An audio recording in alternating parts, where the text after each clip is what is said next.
Hello and welcome everybody to today's live seminar, and thank you so much for joining us on this Thursday afternoon. So my name is James Titcombe, and in a moment I'll be giving a proper introduction to today's event. But firstly, just a few words about myself. So my background is in engineering, and I became involved in healthcare in 2008. Following an avoidable tragedy involving serious failures in care. And after this, I became involved in patient safety, both as a campaigner and also now as somebody who works in the area of patient safety. I have a few different roles. Most of my current work is with the charity Baby Lifeline, and they support safer maternity care through raising funds to purchase equipment for maternity equipment, and they carry out research and provide multi-professional training, all to support safer maternity care. And I'm also a member of the independent PHSO expert advisory group. So I'm really pleased to have been given the opportunity to chair today's event.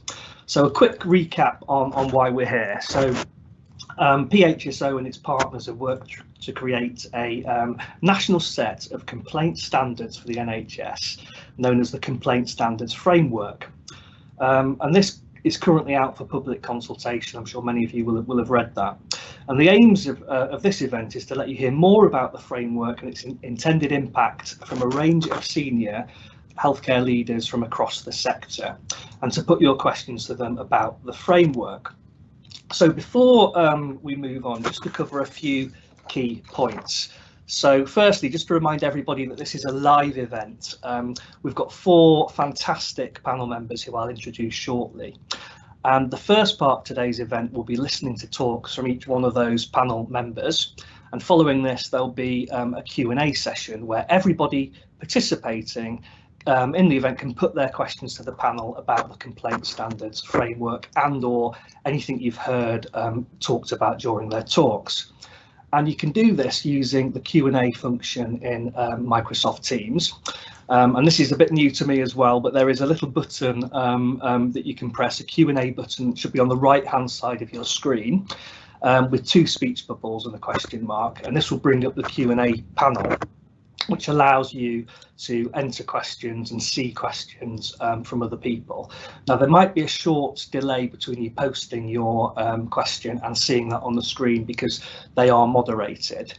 And if for any reason we don't get round to asking your question, I've been told that the Ombudsman will get back to you after the event to try and follow that up. So a few ground rules: please only ask questions about the complaint standard framework or something you've heard about in the talk.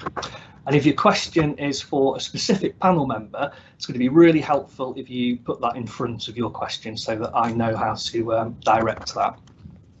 So moving on then, we do have a slight change to today's panel. Unfortunately, Sir Robert Francis has been unable to join us, but we're incredibly lucky in that Lucy Watson, who's the chair of the Patients Association, has agreed to join us. So thank you very much, Lucy. So what I'll do now is just introduce all 4 of today's panel, and then we'll move on to the next section. So panel member 1 is Rob Behrens, who is the Parliamentary Health Service Ombudsman, who investigate and reports on unresolved complaints about the NHS in England as well as government departments. PHSO has been the lead sponsor of the design of the framework, and Rob has vast public sector and complaints handling experience. His previous roles include Complaints Commissioner at the Bar Standards Board and Independent Adjudicator for Higher Education in England and Wales. And the next panel member is Ian Trenholm, who is the Chief Executive of the Care Quality Commission, which is the independent regulator of health and adult social care in England. And prior to his appointment in 2018, Ian was the Chief Executive of NHS Blood and Transplant from 2014 and was previously Chief Operating Officer at the Department of Environment, Food and Rural Affairs, a role which included being the department's digital lead. And next, we're going to hear from Helen Vernon, who is the Chief Executive of NHS Resolution. And NHS Resolution manage clinical and non-clinical negligence claims on behalf of members of their indemnity schemes and state-backed indemnity for general practice. with a strong emphasis on promoting early dispute resolution for healthcare concerns. Helen started a career in insurance and previously worked at the Medical Defence Union before joining NHS Resolution in 1998, becoming Director of Claims in 2013 and Chief Executive in 2014. So fantastic to have Helen. And finally, very lucky at short notice to be joined by Lucy Watson. And Lucy is the chair of the Patients Association, which is an independent patient charity campaigning for improvements in health and social care for patients. And Lucy joined the Patients Association in 2018. And Lucy has been a member of NHS England Quality Working Group, providing leadership and expertise with other commissioners in both these areas to improve patient experience and services. And she's an experienced director working at board level in the NHS, most recently as Director of Quality and Governance in Somerset Clinical Commissioning Group, working as Commissioner to champion the delivery of high quality safe care for patients and their families by NHS trusts and primary care. So thank you so much, and thank you especially to Lucy for joining us at short notice. As I mentioned, Sir Robert Francis sadly can't join us, but I've been prompted to let everybody know that Sir Robert will be featuring in an episode of Radio Ombudsman shortly, so please do keep an eye out for that. And also, unfortunately, Ian is only able to stay with us until 3 p.m, so just to keep people informed of that. Now, before I hand over to hear from our fantastic panel, I've been asked to share a few reflections myself about the complaint standard framework. I won't take up too much of your time, but before, to start with, I think what I'd like to do is just reflect a little bit about the history of the NHS complaint system. So going back to 2013, many people listening will know about the Mid-Staffs report by Sir Robert Francis. And I think it's worth remembering what that report said. And it really found a culture at Mid-Staffs where patient concerns were not listened to. And let's remember, it took an incredible group of campaigners to work really hard before they eventually secured that investigation. And what Sir Robert Francis said was, a health service that does not listen to complaints is unlikely to reflect its patients' needs. One that does will be more likely to detect the early warning signs that something requires correction and to address such issues and to protect others from harmful treatment. And he also said a complaint system that does not respond flexibly, promptly and effectively to the justifiable concerns of complainants not only allows unacceptable practice to persist, but it aggravates grievance and suffering of the patient and those associated with a complaint and undermines the public trust in the service. So moving forward to 2015, there was a Morecambe Bay investigation report which involved a case I was involved in and why I became involved in healthcare. And what Dr. Kirkup said then was the NHS complaint system in the university hospitals of Morecambe Bay NHS Trust failed relatives at almost every turn. And he said, both the nature of the failures and persistent comment from elsewhere lead us to suppose that this is not unique to this trust. And I think fundamentally, there still remains a huge amount of work to be done in healthcare to improve the way our healthcare system responds to concerns and complaints. And for example, if we look at the recent Cumberland report into medicines and medical devices, again, we see the concerns of harm patients not being listened to and acted on in the way they should. So I really welcome the NHS complaints framework that we're discussing today. And I agree wholeheartedly with the four main themes of that. So just to recap, promoting a learning and improvement culture, positively seeking feedback, being thorough and fair, giving fair and accountable decisions.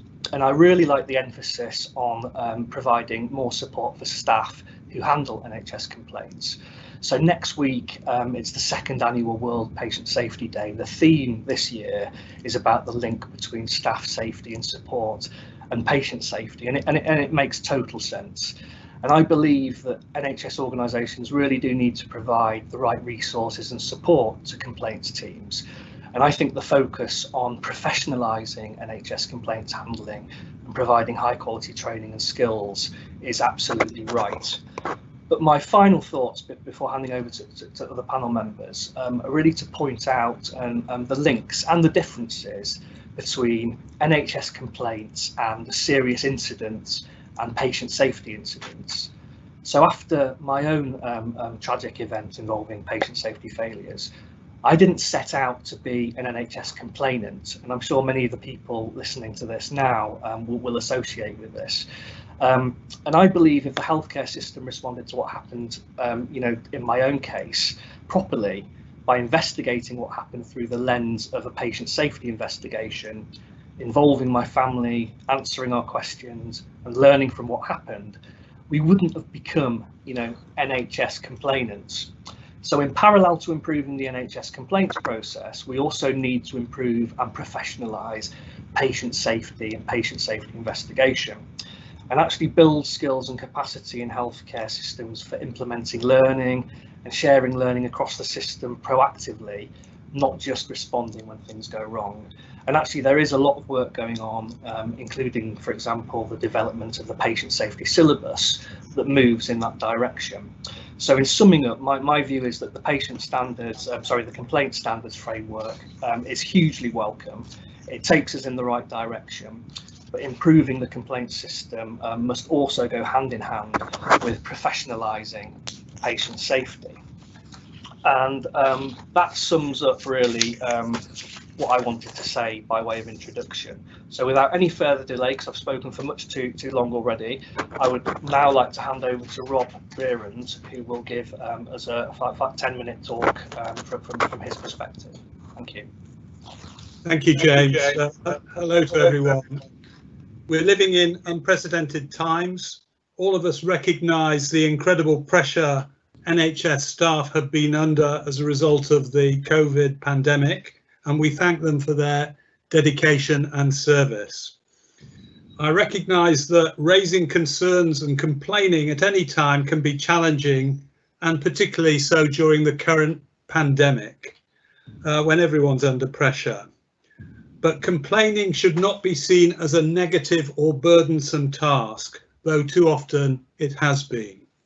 And the COVID pandemic has only emphasised the need for a strong, reflective and responsive complaint system in the NHS.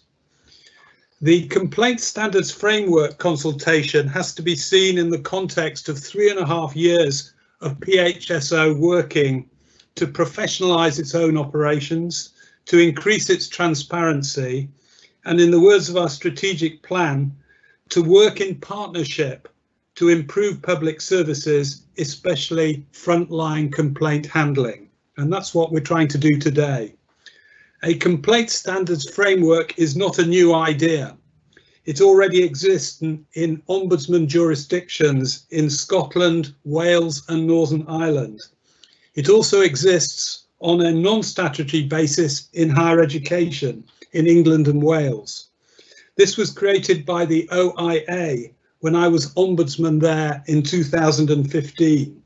And I can tell you, there was a low-key reception by Vice-Chancellors to this initiative.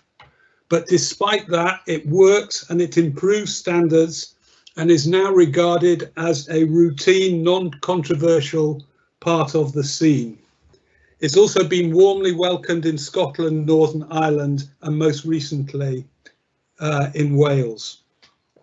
We need a complaint standards framework for the NHS, but also in central government departments.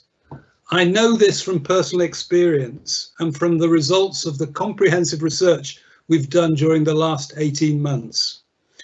Since becoming Ombudsman, my colleagues and I in the outreach team have made, when combined, around 200 visits to NHS organisations. We've talked to staff at all levels and of course to patients too. My engagement with these people, and particularly the complaints teams, suggests people who are working exceptionally hard under great pressure and very difficult circumstances. Now let me tell you that in private meetings, away from senior leadership, many complaints teams told me, and on a number of occasions, help. If you don't help us, no one else is going to. We don't have the status to challenge clinicians. We have insufficient access to resources. We don't get access to training, and we don't know what good looks like. The research we went into in the Insight report, which we recently laid before Parliament, was based on a whole tranche of evidence, a review of 170 relevant cases, dozens of interviews across the country, and desk research of former initiatives too. And this pointed to exactly the same thing: inconsistent approaches, no recognised common standards, variable interest in complaints from organisational leaders, and most important of all, a defensive approach which fails to see the value of learning from complaints which are made and which blights the culture. Now, I am struck by the unanimity of support for this initiative from across disparate groups in the NHS. Not only formally in the NHS in its disparate forms, but advocacy groups, health service regulators, the Patients Association, AVMA, Voiceability, oversight groups, and nearly 400 written submissions to our consultation, mostly from members of the public. Change is needed. Clarity of approach, supportive leadership, professional development, consistency, and a culture which values listening and learning from feedback. These are key to the change that we must have. This common view provides us with an exceptional opportunity to make lasting national change. What needs to be done? A complaint standards framework is not a magic cure to all of this, but it has important features to make sure it's useful and effective. Excuse me. First, it will not be prescriptive, but it sets out common principles of good practice, which James talked about when we started off. Senior leaders should promote a learning and improvement culture in their organisation. Staff should be trained, not just complaint staff, but all staff, to seek feedback positively and to try to resolve issues in an open and reasonable way before they even become complaints. And most important, complaint staff, this is not too much to ask, should have professional training to carry out impartial, empathetic, evidence-based investigations. The organisation must be supportive, not only those who make a complaint, but staff who are subject to a complaint or even receive them. And I have been to hospitals where PALS teams have been removed from the front entrance because they take abuse from people who come in and it's intimidating to them. This is not a satisfactory situation. Secondly, the framework will be voluntary, not coercive. It's emerged from a remarkable consensus, which indicates there's a real appetite for change. PHSO is going to play its part in this. Through Andrew Medlock, we are leading the steering group of more than 20 relevant organisations, which is working out the detail of what we're trying to do. We will embed the feedback we're receiving into our own casework as well, and we expect to be judged according to the same standards we expect of others. We'll use our outreach work to make sure we discuss the framework in a way which is flexible and practical enough to make a difference, and if it doesn't, we'll make sure it's changed, and that's very important. And we will, and this is sensitive, but it is important, and it's how it will make a difference. PHSO will oversee, report and publish on how individual organisations are meeting the expectations in the framework. We'll monitor and report on progress, not having coercive powers, but letting people know how they're doing and trying to persuade people to come with us. And our regulatory partners will embed the framework into their work at looking at complaints handling. Now, all of this is happening in other jurisdictions, in Scotland, Wales and Northern Ireland. It's not revolutionary. These approaches work, and it's very important.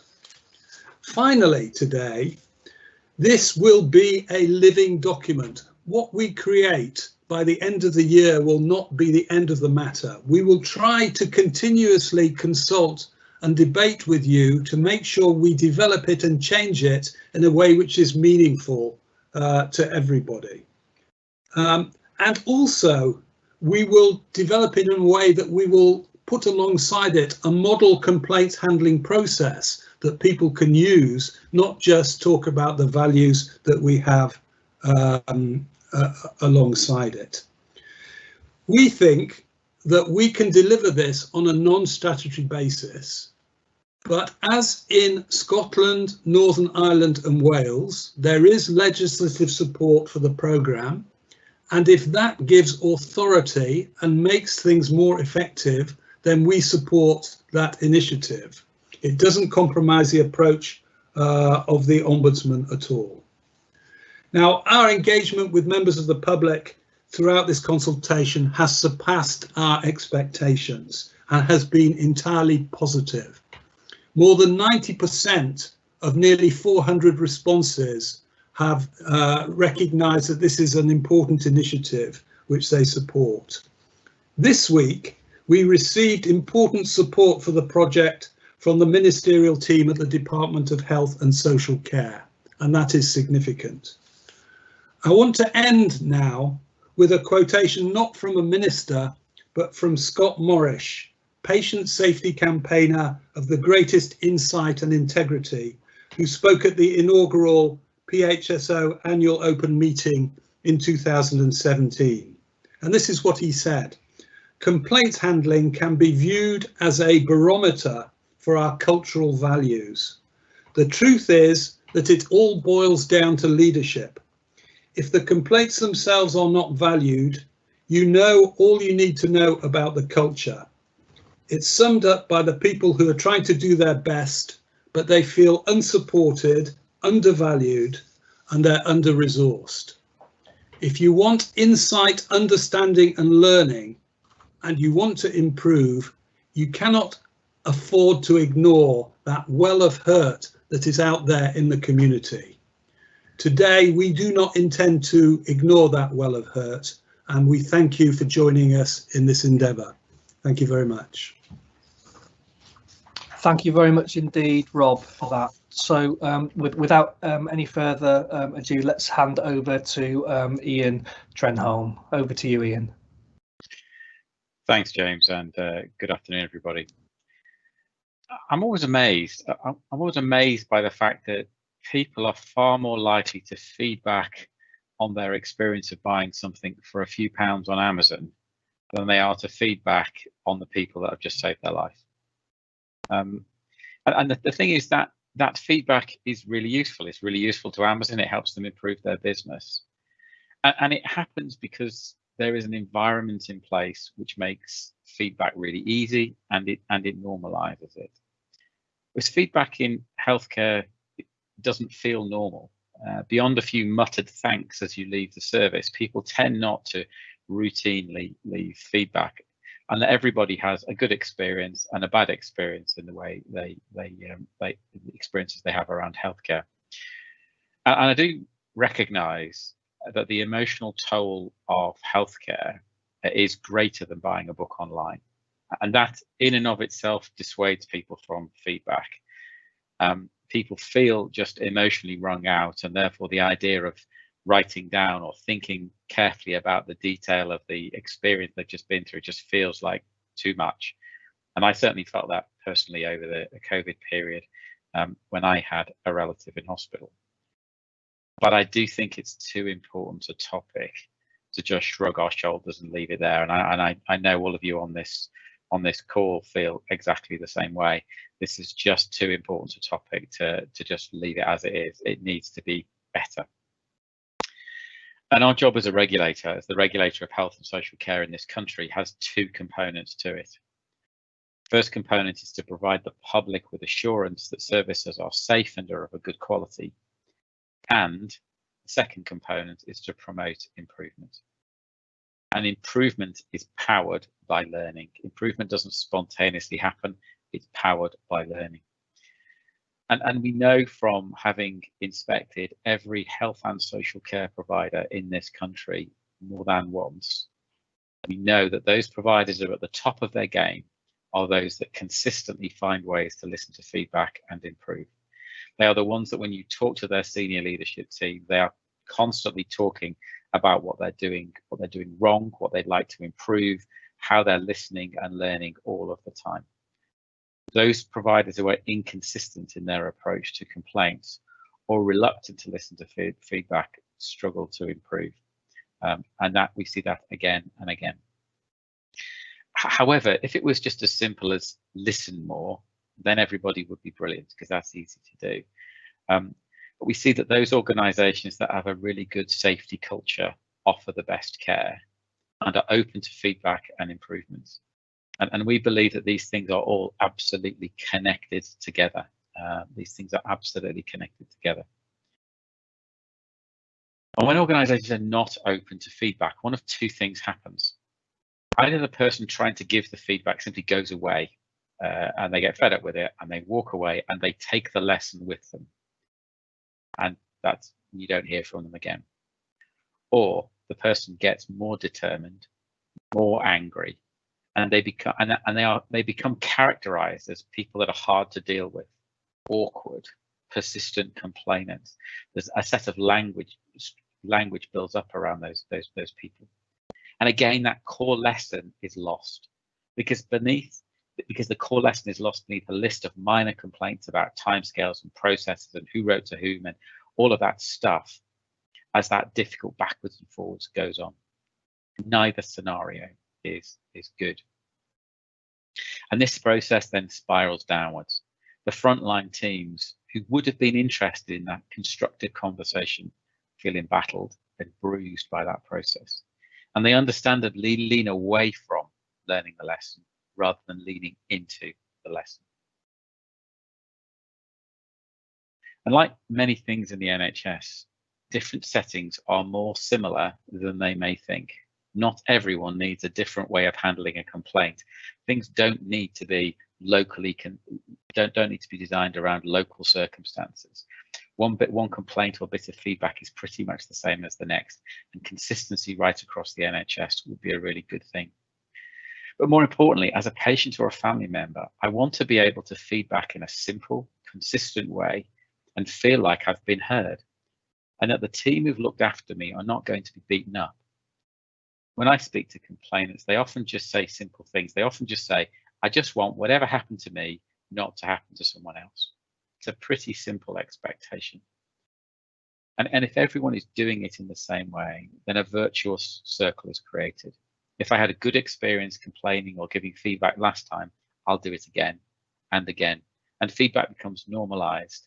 And then, of course, we'll see the service improving over time.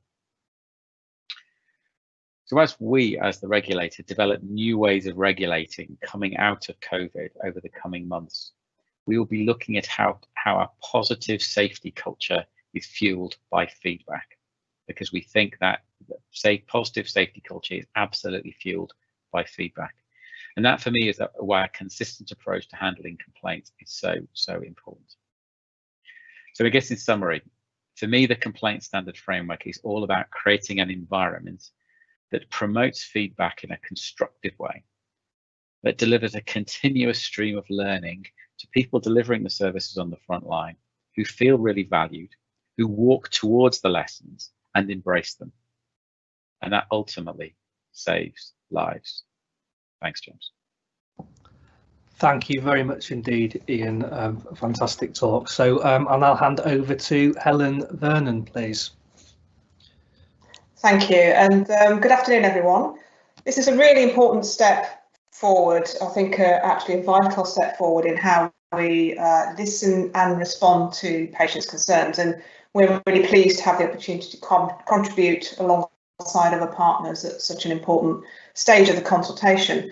I also just wanted to commend the Phso's insight report to Parliament. It's essential reading, I think. It's difficult reading, but it paints a picture of a complaint system which very sadly resonates with what we see and hear in our role in handling compensation claims against the NHS. And given that, we wholeheartedly support the vision that the framework sets out and the pragmatic steps which have been proposed for how this can be achieved. At NHS resolution, we're often at the end of what can be a very long, frustrating, sometimes traumatic process for the patient, their family, and indeed the healthcare staff who are involved as well.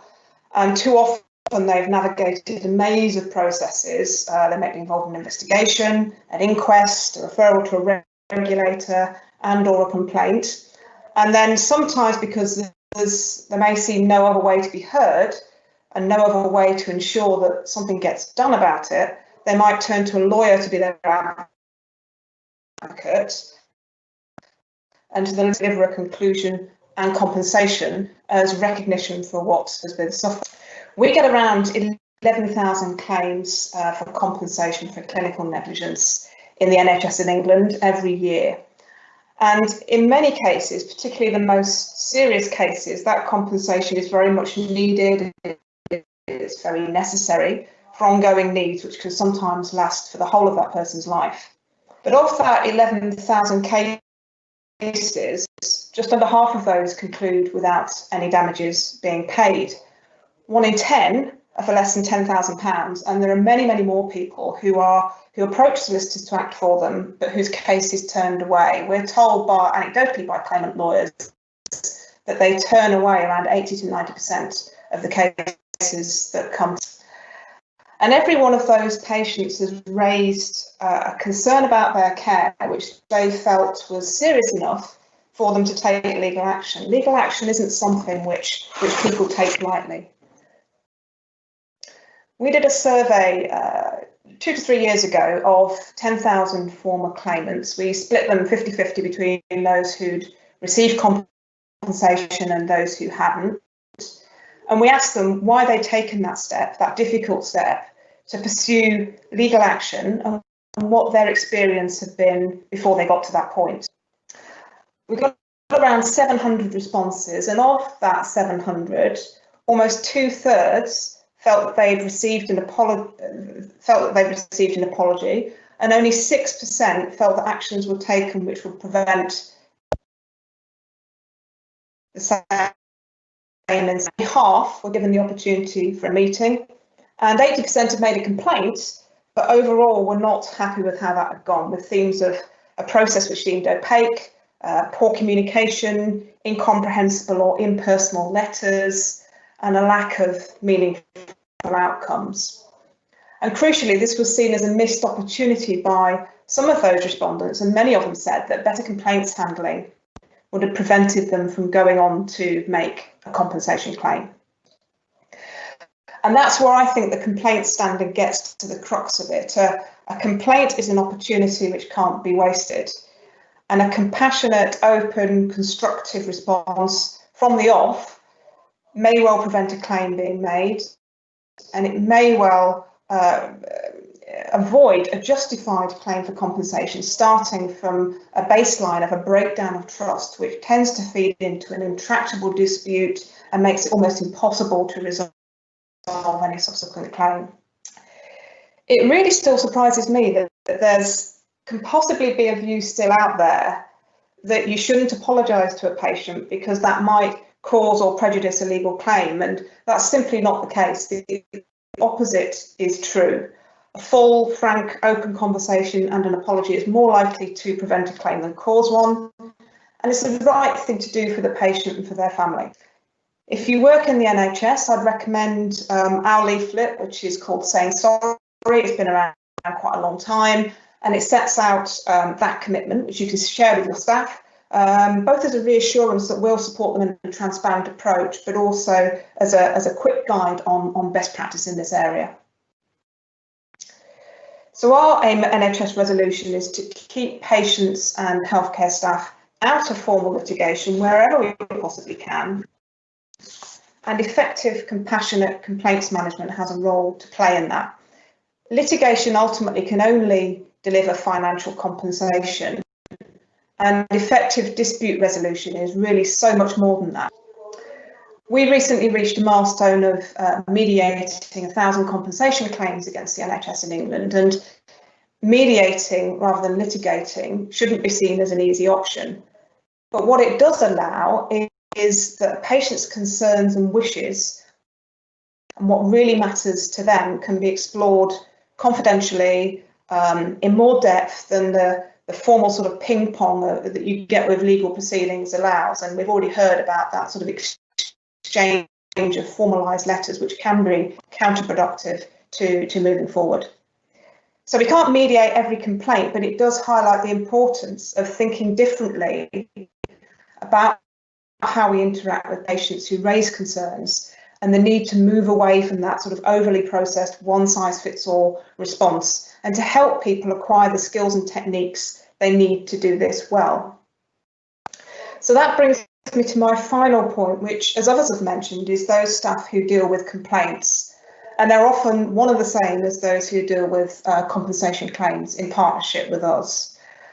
And I wholly endorse on behalf of NHS for those staff to be properly trained, have the appropriate level of experience and the appropriate level of authority, as well as the necessary resources, support and protected time. Complaints staff are and should be seen as one of the most, some of the most valuable people in an NHS trust. They're the ones who'll see the warning signs if something's not as it should be. They're the ones who will help create the environment where patient feedback is respected and escalated.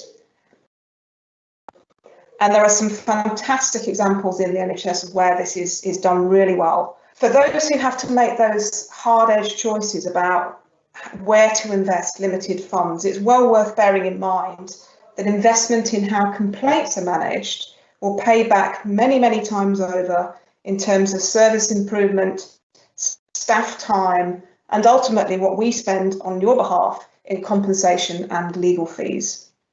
The very best models for a complaint service that we've seen involve direct access to the executive board, the authority to speak freely to clinical staff at all levels, and where complaint staff are respected and valued for what they can share back.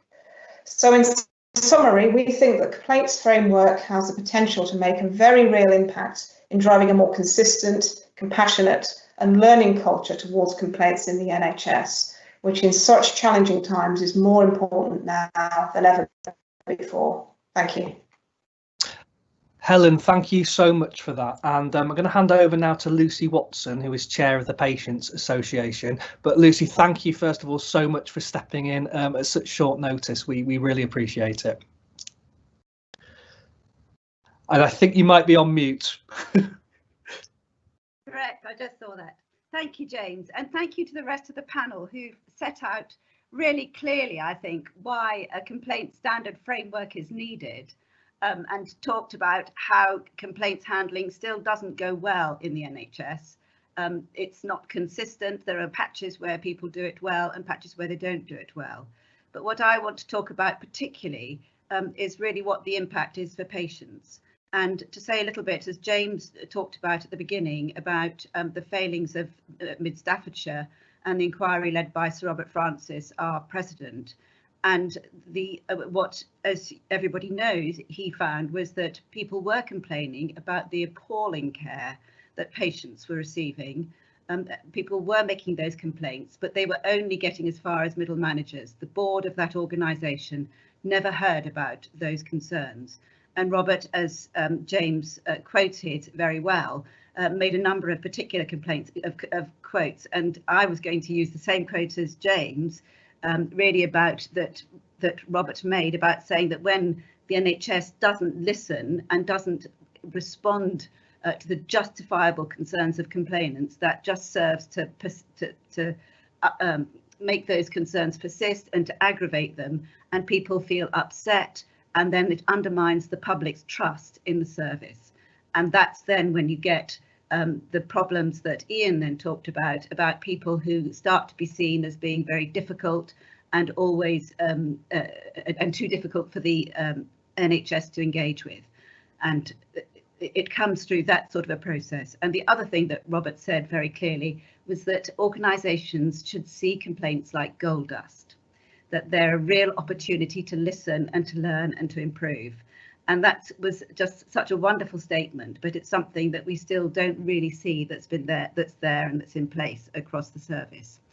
So one of the things that we have as a Patients Association is we have a helpline, and people can call us. We don't provide professional advice on treatment, but we signpost people to who are struggling to navigate the service. And one of the highest issue that people come to us about is either about how to make a complaint. So it's still really difficult to find out how to make a complaint and who to make that complaint to for people. And also people come to us when they feel that their complaint hasn't been fully resolved and they want to know how they can take that forward. And what people often tell us on those calls is that they really feel that the NHS has failed to acknowledge the seriousness of their concerns. They have challenges getting a full answer to their concerns, and the timeliness, the time it takes to get those responses. And people often don't mind if it takes time, if people just keep in touch and tell them why it is that things are taking longer than they had anticipated. And then most of all, which people have talked about already, is people despair about the lack of action to learn and improve by the NHS. And for some people, there's an absolute sense of despair about, as complainants, about really getting the NHS to listen to the things that they're saying.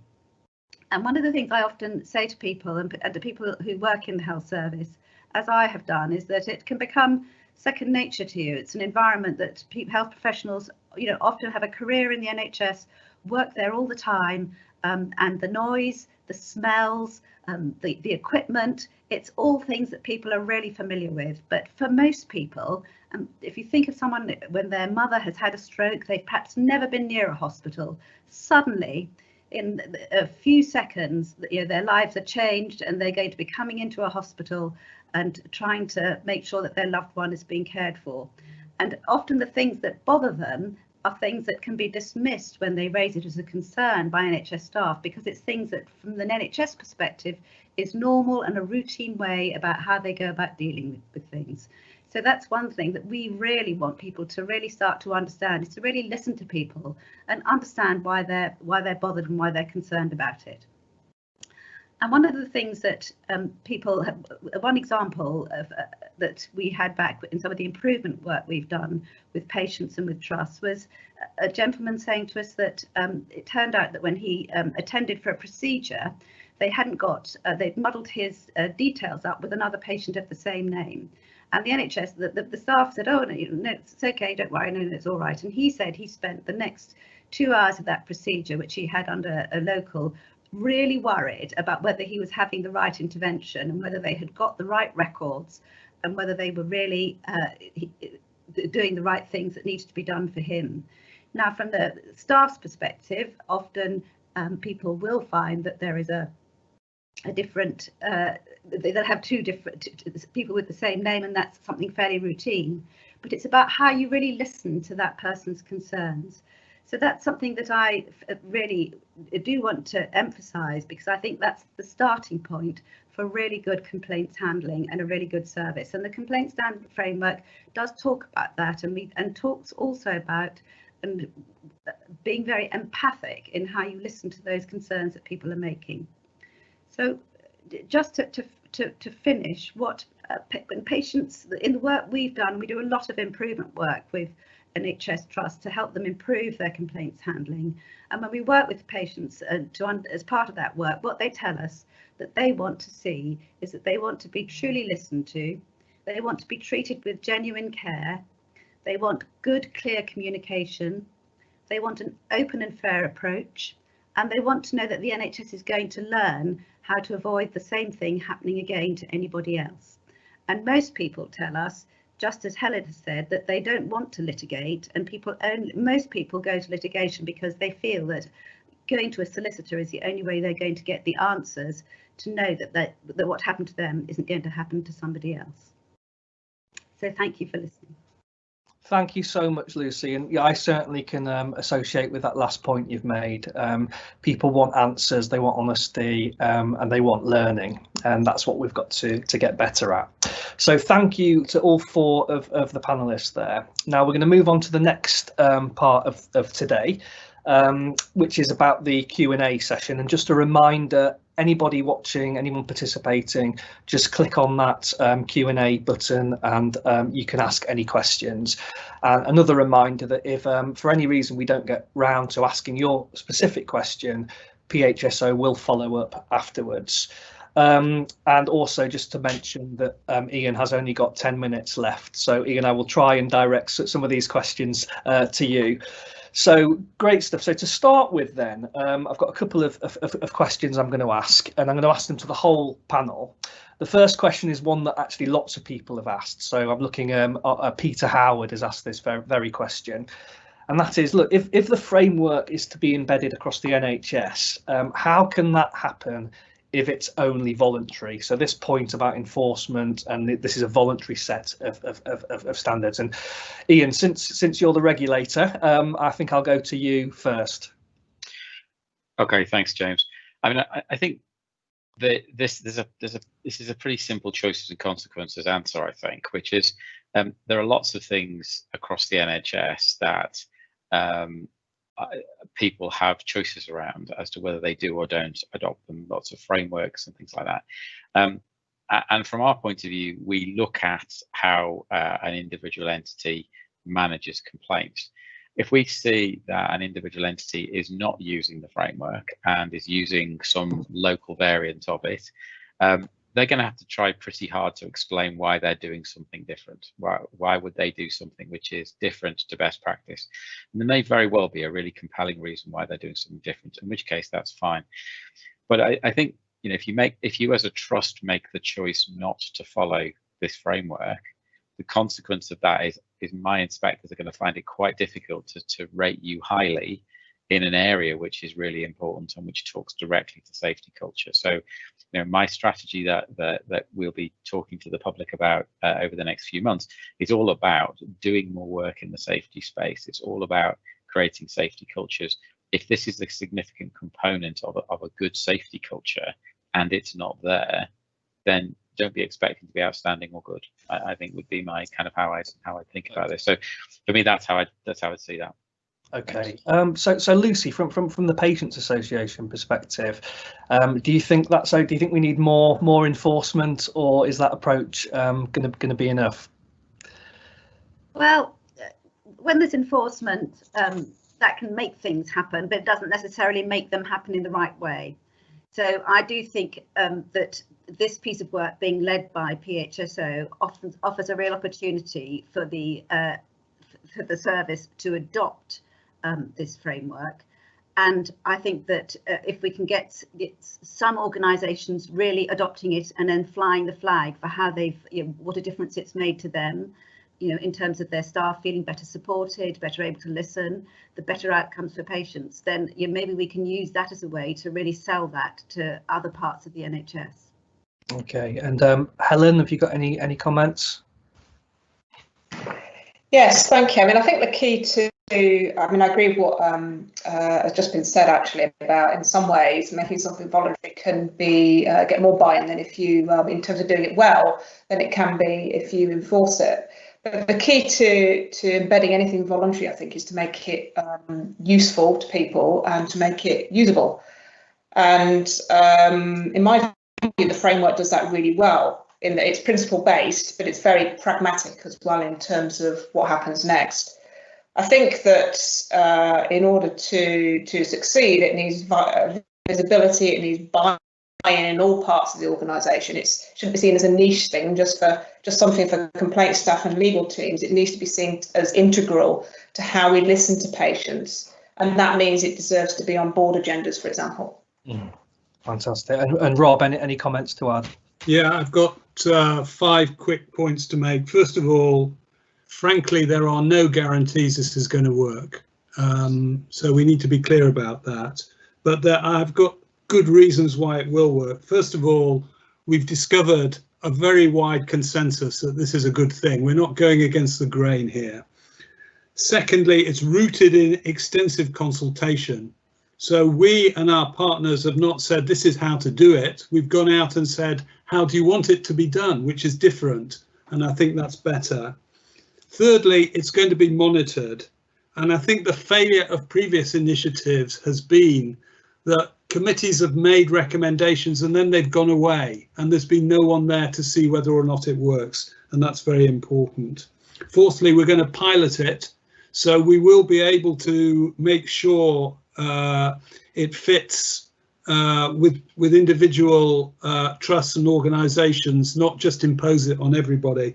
And the last point is this: if it doesn't work, then we will seek the legal coercive option if necessary. But we don't want to go down that line, but we know that it does work if you do that. Okay, thank you very much for pretty thorough answers there. So I'll move on to the next question. Again, I'm going to direct this at all the panel members, probably Ian first. So very topical. Given the current and future impact of COVID-19 on the NHS, is this really the right time to be asking the NHS to be encouraging people to complain and to then change the way it currently handles complaints? So system pressure, COVID-19, is this the right time? And perhaps if I can go to you, Ian, because I know you've got to go shortly. I'd actually make the argument it is now more urgent than ever.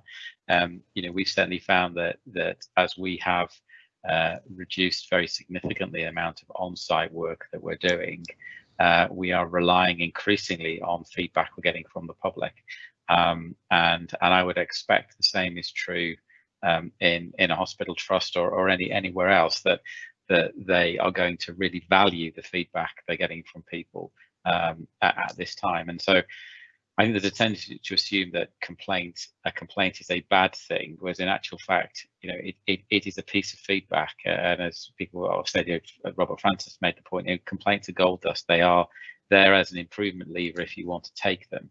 And given that services have changed so dramatically in such a short period of time, one of the things that we're concerned about is there will be a bunch of people who've been left behind. We've rushed for digital, we've rushed for a whole range of things, but there are people who've been left behind in that, and that's understandable and that not necessarily wrong, but we need to use the complaints and the feedback process. That must really work really well, and now is exactly the time to be really turning the dial up on this to get more and more feedback. Absolutely. So Lucy, have you any comments to add to that? I have, yes. I mean, I think you could argue that there's never a right time. And, after Mid Staffordshire, there was a real opportunity then when complaints really that went up the agenda, and there was a real opportunity for the NHS to grasp that then and to start the work to improve. And some organisations did, but, that's faded away. And as Ian has said, there are people who have been left behind through this pandemic, and people with real question marks with things that we've heard wonderful stories about what's gone well during the pandemic, how people have been kept in touch digitally with loved ones in hospital. But we've also heard stories of people really struggling to engage with what's been happening to their loved ones when they've been in hospital. So I think actually now it's more important than ever, and more important than what the framework does is talks really well about early resolution. And if the NHS could get that right, if they could get early resolution, but then all the sort of long process and paperwork that goes on into complaints, it wouldn't be needed to the same extent. So there's a really opportunity to get a much more agile process that's sensitive to patients. Absolutely. Helen, any comments? Thank you. Yes, I mean, I agree with all of that. I'd go as far as to say it's the best time to do this. I think the whole premise of the framework is to transform complaints from something which is a bureaucratic process to one which becomes an integral way of the way in which we treat patients. I don't see this as encouraging people to complain. Rather it's creating a more positive environment for discussion when they do have concerns. And we know from what we see that investment at this stage is more likely to minimise that bureaucratic burden, more likely to reduce the burden for patients and staff later on, and of course the upset and trauma that goes with that. And then, finally, echoing the points that others have made, at this time we've got new ways of delivering healthcare, And surely, rapid feedback so that we can learn and respond quickly is really crucial. And complaints have a really critical role to play in that. Yeah, absolutely. Rob, any final comments from you? Just that there are issues of timing. We paused this consultation between March and July because we respected the struggle and the crisis that the NHS was going through. So we respected the struggles that they had, but that has gone now. And problems about communication have been exacerbated by COVID. They haven't gone away. So the initiative is absolutely more important now than ever before. Absolutely. Thank you, Rob. So just to comment that Ian Trenholm has left us. So big thank you to Ian for joining us. But we're one panel member down now. OK, so I'll move on to the next question then. This is from Peter Howard, and this is quite a pertinent question. So how will organisations who agree to sign up to the Complaint Standards Framework be recognised? And Peter asks, will there be some kind of kite mark? Is there going to be some kind of accreditation? And I think probably, Rob, that's one for you to answer. Thank you. We hope that everyone will join into this. Have I got my... Yeah, we hope everyone's going to join into this. There won't be a kite mark at the beginning because this is a complex issue which I've been through before in other schemes, whereby you have to know exactly what the standards are before you invite people to sign up to them. And there is an issue of conflict of interest that we need to be careful as PHSO that we're not too close to the kite mark allocation and then judging complaints afterwards. So I agree it would be a good idea. We're thinking about it, but we need to keep people's trust to make sure that they see that the system has integrity. Absolutely. Lucy, I see you kind of nodding there. Have you got any views on that point?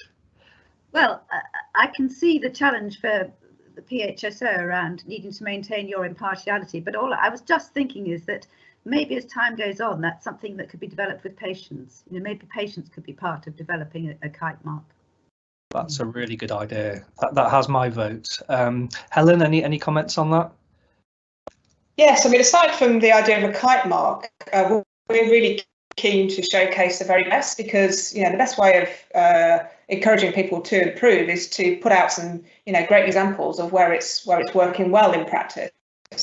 We make a lot of use of case stories, obviously anonymised, but ways of illustrating how the best models work really effectively.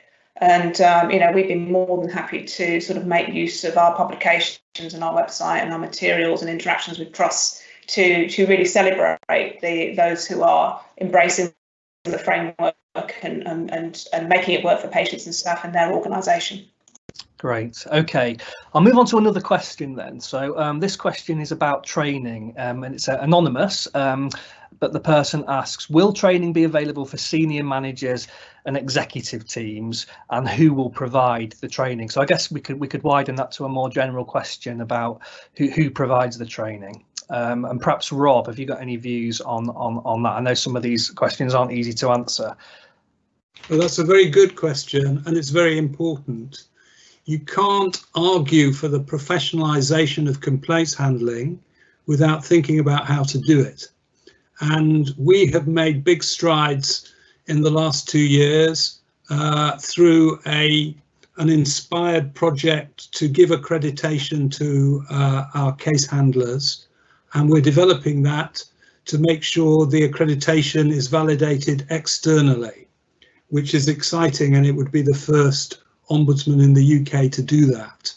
We think, and we have plans set out in our new strategy, that we can create a learning academy which will enable people outside the institution to gain access to training and professional skills. But it shouldn't just be us, it should be open to anybody to provide the training, providing the curriculum is agreed and that addresses the issue. But you can't ask people to do difficult jobs if you don't give them the training that they need. And that's not just about the complaints handlers, James. It's about people in senior positions in the organisation who have to create the climate for this to happen. Absolutely. Lucy, you're nodding there. Anything to add?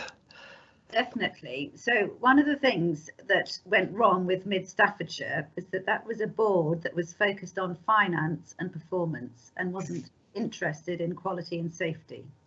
So we see, I think that the question is really pertinent about who's going to have training and the need for senior managers and executives and non-executive directors to understand how to have training in complaints, how to respond to them, and how to use them as well. Because when things go wrong, it's not just about complaints teams. The whole organisation being frightened of a complaint and not seeing it as something valuable and something that they can really learn from and use to improve their organisation.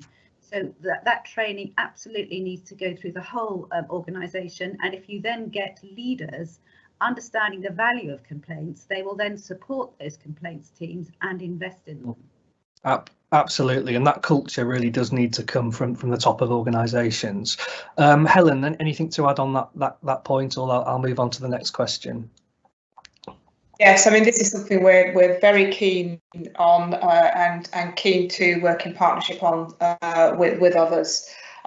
We run seminars quite regularly for complaints and claims managers using our panel legal firms, and we do that around the country.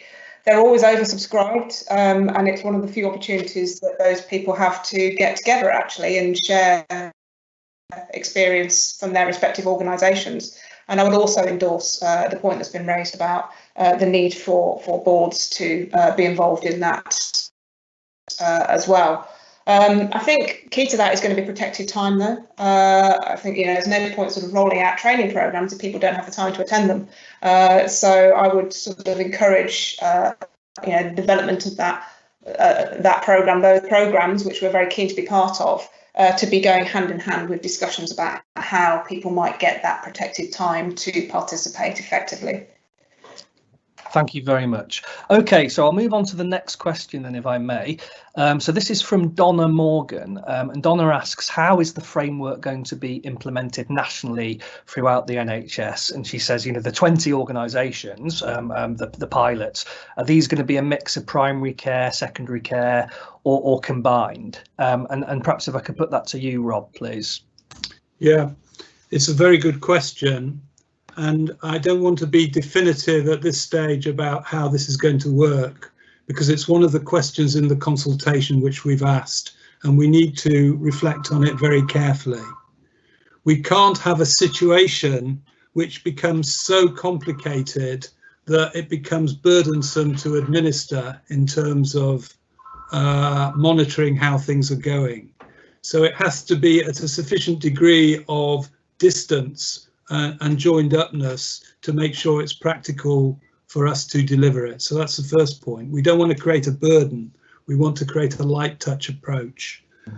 On the question of the pilots, if you look at the Insight report, which I really do commend, as I think Helen said, this is an important piece of research.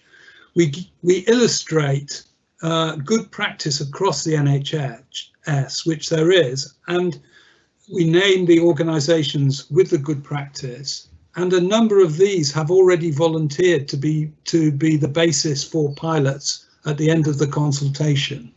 But we want to make sure that it's sufficiently widespread across the NHS so it affects everybody. There's one question I saw come up about, are GPs involved in this? And absolutely they are. But I have to say that there is some reluctance by some GP surgeries to see the benefit of this. So we've got to work hard at that. And one of the ways to do that would be to work with a number of progressive surgeries to see what they make of it. Thank you very much, Rob. Would anyone else like to comment on that question? OK, I shall move on to another point then. So this is an anonymous question. and pertinent, I think, to some of the points I was making earlier on. So in developing the complaint standard framework, has there been consideration to the patient safety incident response framework, which is currently being trialled with early adopters, and the requirements of this in relation to modes of investigation and the training to be provided? And I think, yeah, there's definitely some link there. And I wonder, Rob, if I could ask you to comment on that. Well, you may be better placed to do it than me, James, but let me start off. If I look at the principles of patient safety as set out by, for example, by Patient Safety Learning's most recent report, they're about shared learning, professionalising patient safety, leadership, culture, patient engagement. All of those things are right at the heart of the good practice framework, and therefore there will be read across. But secondly, and this is a point you've made, that looking at complaints about the health service are not exactly the same things as looking at patient safety issues, and that patient safety issues will very often be looking at very complex incidents which are not the same as looking at where someone's been disrespected or has had poor service. So what we need to do is to keep talking to each other, showing each other what we're doing and learning from each other to make sure there's necessary symmetry between the two things. Absolutely. Lucy, would you like to come in on that? I would, because I think there's a sort of side issue around this, which is that I accept what Rob was saying, that the issues in complaints and serious incidents are sometimes different. Sometimes they're the same. Sometimes when people have raised concern, a complaint, it is a patient safety issue as well. And what we sometimes see for patients is that we see, Plus will say there's two different processes here. So they say we can't investigate your complaint at the moment because we're investigating your serious, this is a serious incident, and we can't do the complaint until we've done that. And actually and then people start to get overwhelmed by a whole system of bureaucracy that they don't understand and feel they're not being listened to. There is something about how trusts bring those processes together when they need to come together, because actually a serious incident investigation can be the complaint investigation. Yeah. Those two issues overlap, and that's really important so patients understand what's happening and that see things are progressing.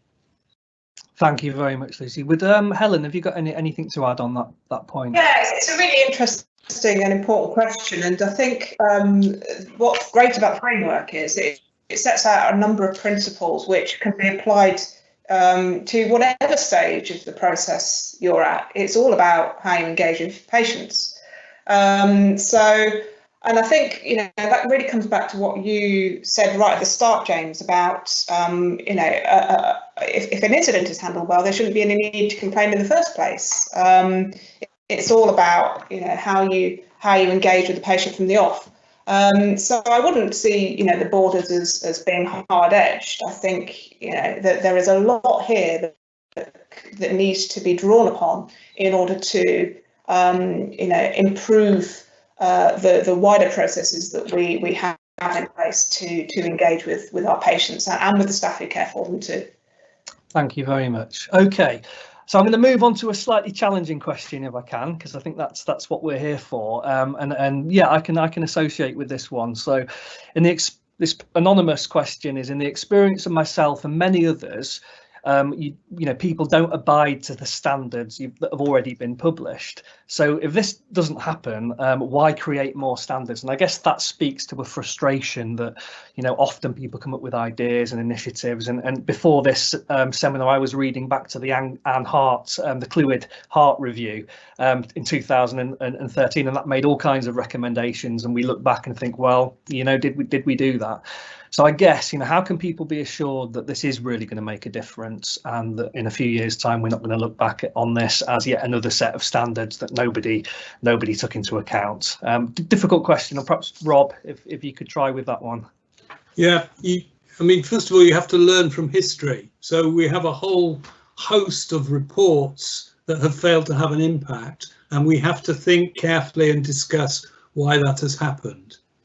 It seems to me, that there was some hesitation amongst my colleagues right at the beginning of this process to have the framework monitored and reported back upon, because they felt that would be too coercive.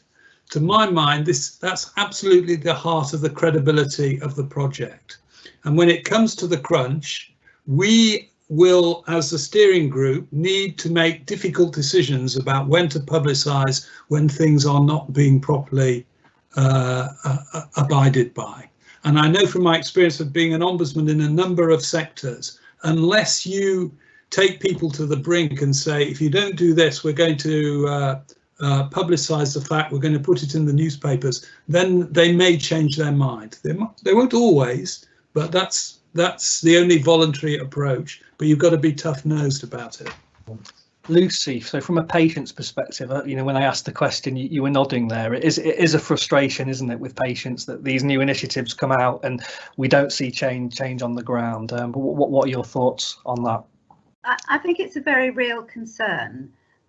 So I referred back to Mid Staffordshire, which was a real opportunity then for complaints to really get up to the top of the agenda, and they did for a short while, and with the Clwyd report, and they did for a short while, and then we went into austerity and they disappeared beneath all the other challenges that the service was dealing with. So this, what I was thinking about was really how can we get this onto the agenda of the people at the top of the tree, so that they really see that it's important. So I wonder about, I don't know what the Ombudsman has thought about, but you know, discussions with the NHS Confederation and NHS providers about how this can be made something that's really important to chief executives, you know, as important as their control totals and all the other and their STPs and their ICSs and all the other things. But actually, just talking about people coming together in ICSs, you know, all the more important that we start to get this right, as we start to work together, as organisations start to work together more closely.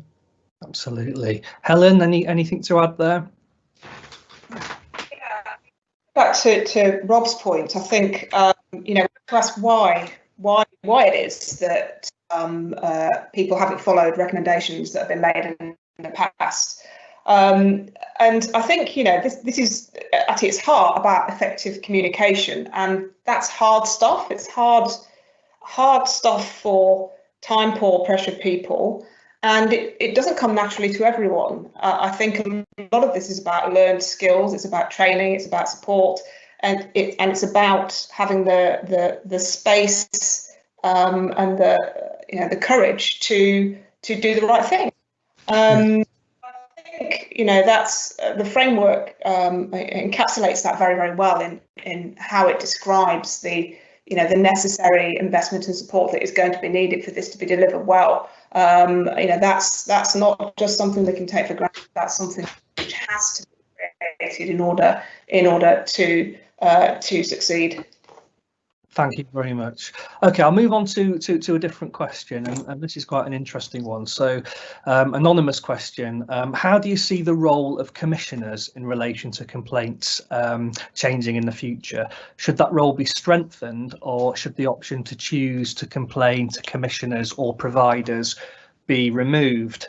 Rob, have you got any views on that? Well, I think Lucy should come in first. On that.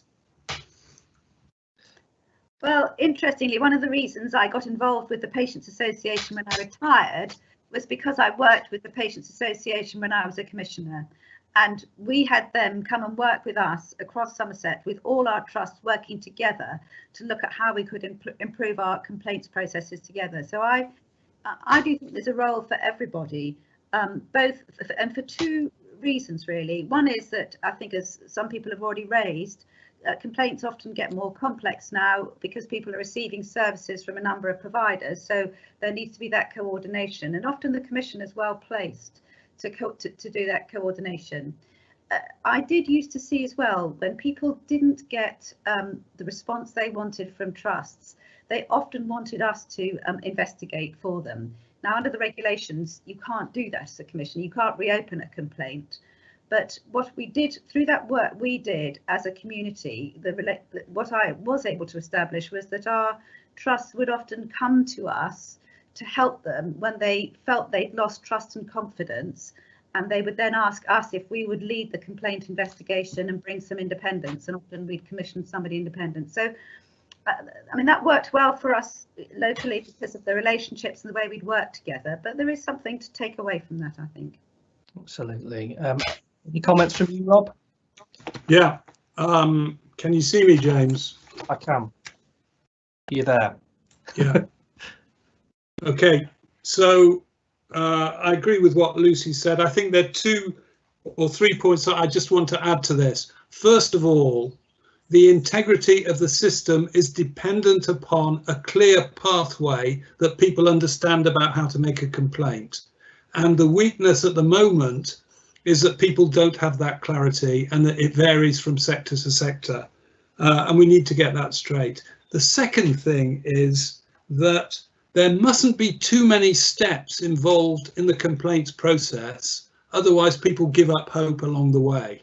And it can lead to dissatisfaction and delay. And you just have to look at the Windrush affair at the moment, whereby people have gone to the Home Office. The Home Office has commissioned an independent group to have a look at how its system is working. Then they go to an MP, and finally they can come to PHSO, by which time it's a very long time after the event.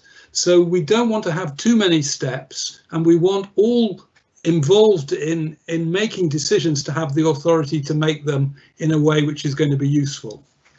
Okay. Helen, anything to add from your perspective?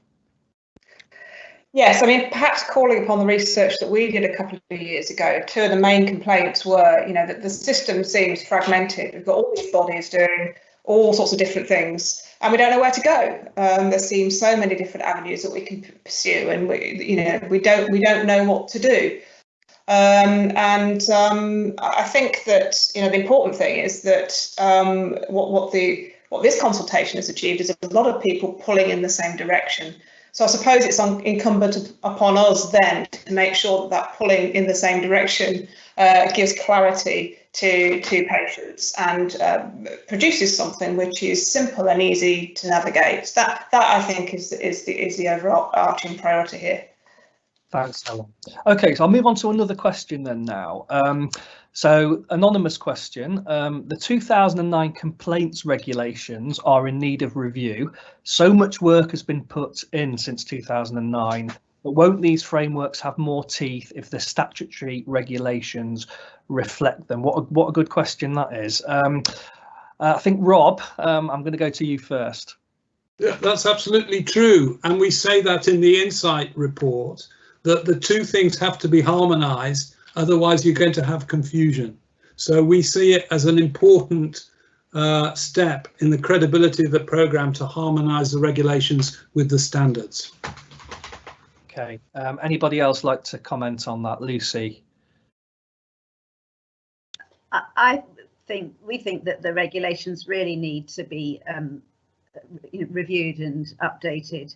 The language is really difficult in there, and some of the requirements, and they act as a block often to complaints managers having freedom to feel they can respond in the way that they wish. And one of the other things that the regulations talk about is whether being really clear on whether complaints have been upheld or not upheld. And often you see that in complaint responses, and it's just terrible language.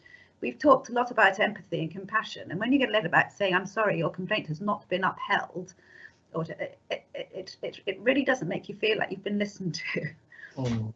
Absolutely. Anything to add, Helen? Yeah, I mean, I think this is probably an area of policy, isn't it? But I think I completely agree what's been said about the need to view this in a non-binary way. This isn't just about regulations and the must-dos. This is about the should-dos, the culture, the approach, the way in which we have conversations and so on, which is quite hard to prescribe for. And I think the minute you try to embark on that exercise, you could get yourself in an awful mess. As we know from previous attempts at legislating for things that are about softer skills at the end of the day. Yeah, Okay, thank you very much. Another quite a short question, but very important. So how long will this new framework take to implement? What are the kind of timescales we are talking about? And perhaps Rob, if we could go to you with that. Yeah, that's a good question. I mean, we're now 10 days off the closure of the consultation. It will take us a good month to analyse the results. There have been a huge number of responses. We've also had focus groups, online discussions, and lots of different ways of people communicating their views, so we have to capture that. We will then we also need to see what the Department of Health say in detail about it, but they are in support of it.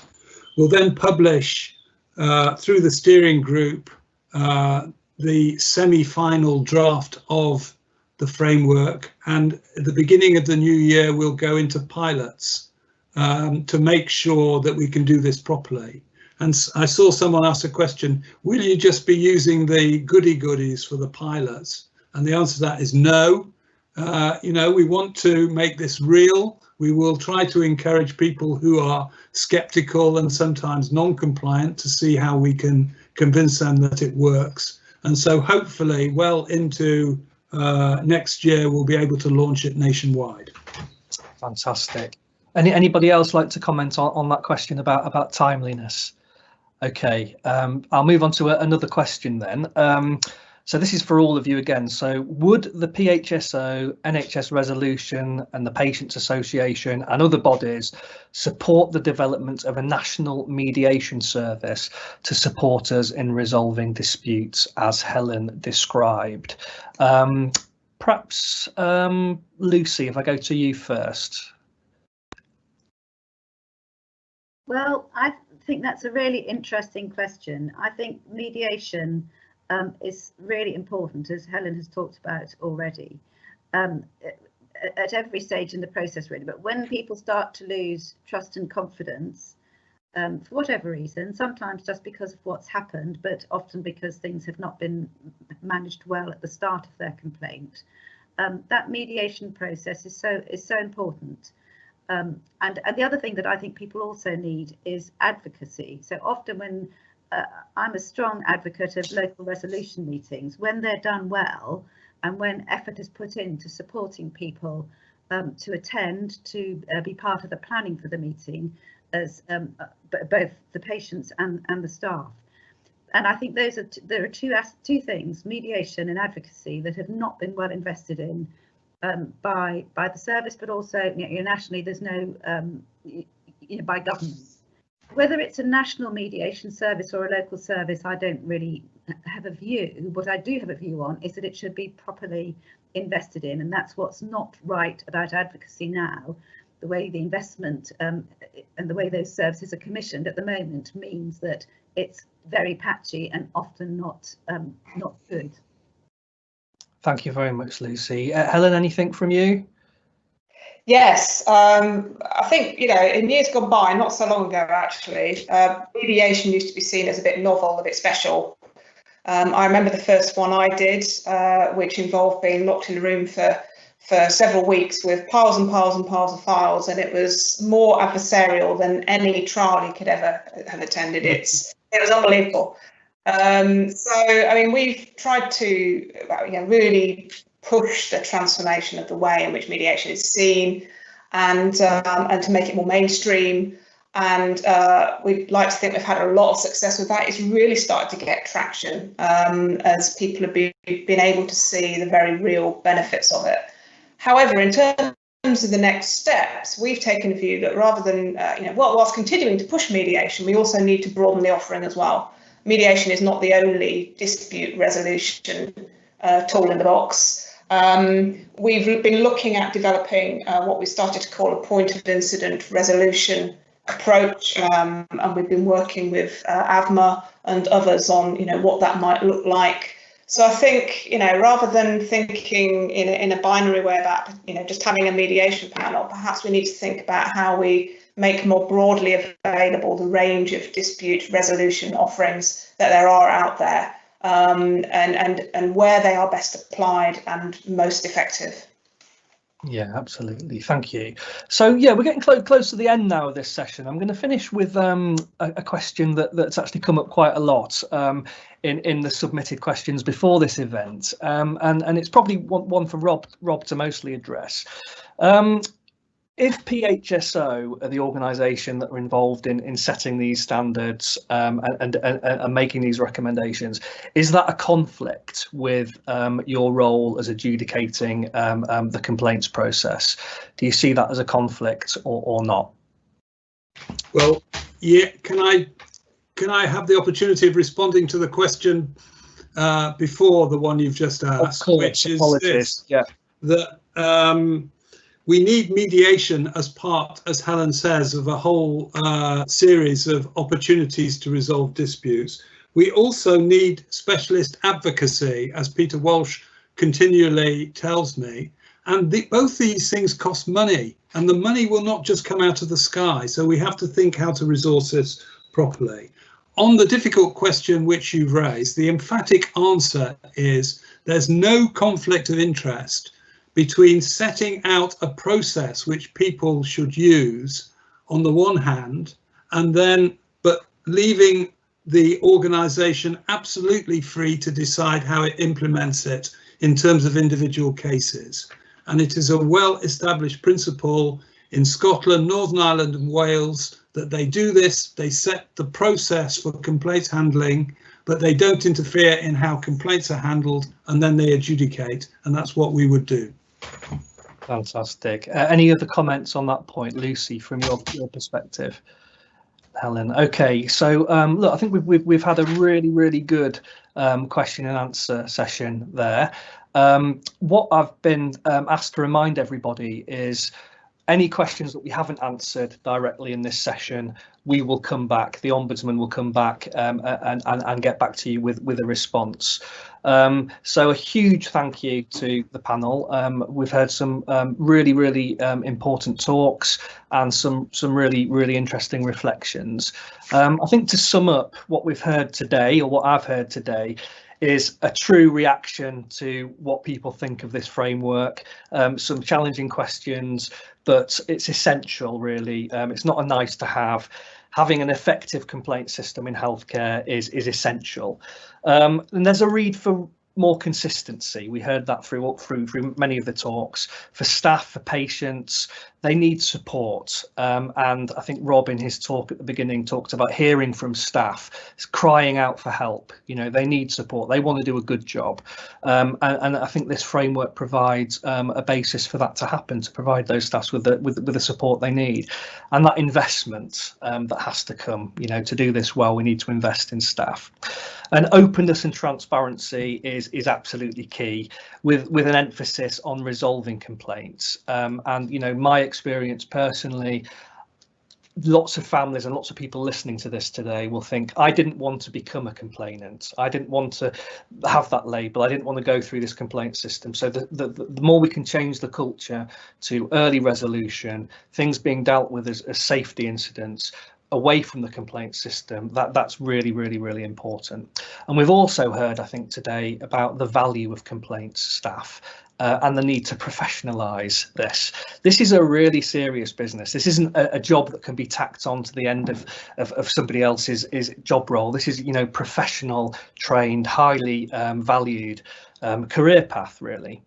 And, you know, patients continuously say, don't they, that making a complaint is amongst the hardest thing they can do.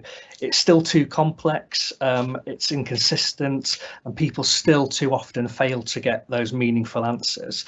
And this isn't an issue to do with staff. This is an issue to do with the system. And I think this complaints framework is a great way of trying to shift that system into a much better place. So that's how we'll wrap up today. Big thank you to everybody, all the speakers.